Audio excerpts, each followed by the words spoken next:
from going after the true knowledge of self stolen from Africa.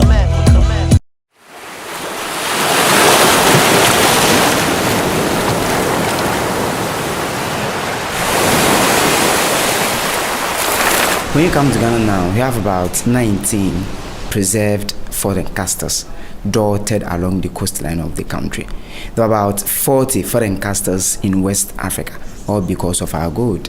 And of course, if they are still in trade in the Europeans, they saw that we Africans are strong, robust, we can withstand a lot of tropical diseases. And the Europeans don't like to do the work themselves. Yeah. So they mantle from with the Africans. So they introduced another trade called transatlantic slave trade. They came here with gunpowder or firearms, ammunition, mirror, tobacco, second-hand clothes, sugar, ram caps and others, and they exchanged these goods with enslaved Africans. Estimated about 30% died only in the dungeons, 3 out of every 10. And they did everything human to themselves in the dungeon. They defecated there, urinated, vomited. They ate here, they slept here. When the rain fall, rainwater come to the room from the walls up. So the water was washing away feces, urine, vomiting others to the channels down into the ocean. You saw in the Minas that the Dutch built their church on top of the male dungeon. In this case, the English also built their church right on top of the male dungeon. So while the Europeans in the churches worshiping, singing praises, preaching the word of God, love your neighbor as yourself. Captives were also in the dungeons, down, crying, dying, suffering.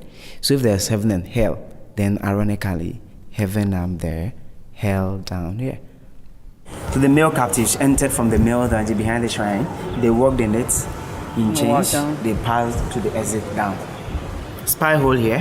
One of the soldiers stood there and spied on the moving captives. Move, go, go. When the captives were about to be transported, they were very, very aggressive because they didn't know where they were taking them to. The male captives were not allowed to pass to the courtyard to attack the Europeans or to run away. So they were guarded in the tunnel. So after they passed there, joined the female counterparts. To the door of no return, they took canoes or boats to the bigger ships. The slave ships also called floating coffins. Slow floating coffins. Why floating coffins? Because the captives were packed like sardines in between decks. I read a book, and one of the captains of the slave ships was interviewed and was asked how comfortable is on board the slave ship. And the answer the captain gave was, one who feel as comfortable as being in the coffin.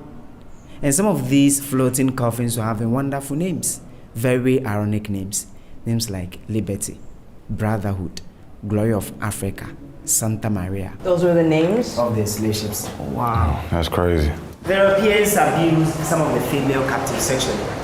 And those who resisted, those who denied them sexual advances, locked up with heavy metal gate.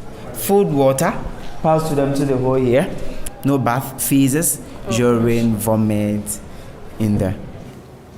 Sometimes the Europeans came into this open air field to select some of the beautiful female captives, and they raped them. Those selected, they were allowed to take their bath, gave them food, dressed up, after straight to the bedrooms of the Europeans. Due to that, some of them became pregnant, conceived.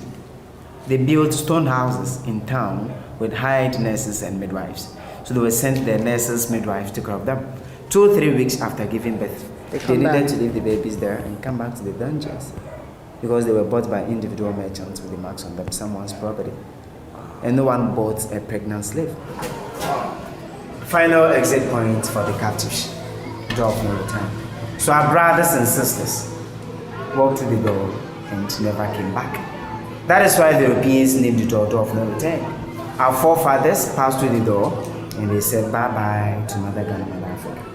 And the moment they passed through this door, they lost everything.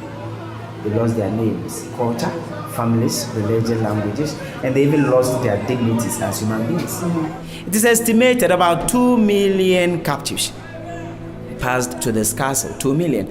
The Europeans in total were about 60 million enslaved Africans, 60. And out of that 60, only about 12 million successfully made the journey across the Atlantic, 20%. So many of them died, about 48 million died. And these 48 million persons we are talking about were between the ages of 16 and 36. So they took our labor force away. And 48 million persons is far, far more than the population of Ghana. About twice the population of Ghana. So it seems the Europeans wanted to depopulate Africa in order to develop their continent. Cape Coast is a lot more real just because it was actually for slavery, and they made them build their own dungeons, and which were a lot worse than what we saw at Elmina. It was when he said that someone went partially blind because of the light. And even us coming out 3 minutes, 2 minutes, and coming back out, I was already squinting, like, you know, so I could just imagine 3 years, 2 years, 3 months, you know, however long. We was in there 3 minutes, and it was already messing with my eyes. Over here, this is where the first Anglican church, you know, was built and made. Christianity, you know, and over there in Elmina, it was Catholic. I'm still stuck on how you go to church on top of a dungeon where you holding people captive, and you know what I'm saying? Hell was down there and heaven was up here, you know. And that again, like, that's just crazy. Like, how are you doing that? And you know you're raping and you're whipping and you're beating and you're starving human beings, but you're up here praising and rejoicing. I just feel like, you know, if you ever come to where we came, if you ever seen what we saw, you know what I mean, then you will have a better understanding on everything and all our emotion and our feelings about this whole experience. Out of 60 million slaves, estimated 60 million slaves, you know, like 48 million died. It's like a trial and error. Like, you know, they just tried to see, you know, how many people they could take. Let's take a whole bunch, because we know only a few of them gonna make it. So let's just take as many as we can, whoever ain't left over, throw them overboard, put them out to sea. Atlantic Ocean shouldn't even be called the Atlantic Ocean. It should be called the Slave Ocean, because there's so many bodies in there. You know, there's like a whole population of a city, of a town, of a country in the ocean right now, you know. We learn about real African American history. It broke me down mentally, you know, but it also prepared me mentally. And to know that we got to go through this, I feel like there's nothing that we could do but to teach. The British, you know what I mean, the English, they came, they did their thing, and they brought the Africans to America. Now we came to the place where where they shipped off our people to America. Where they stole us from. Yeah.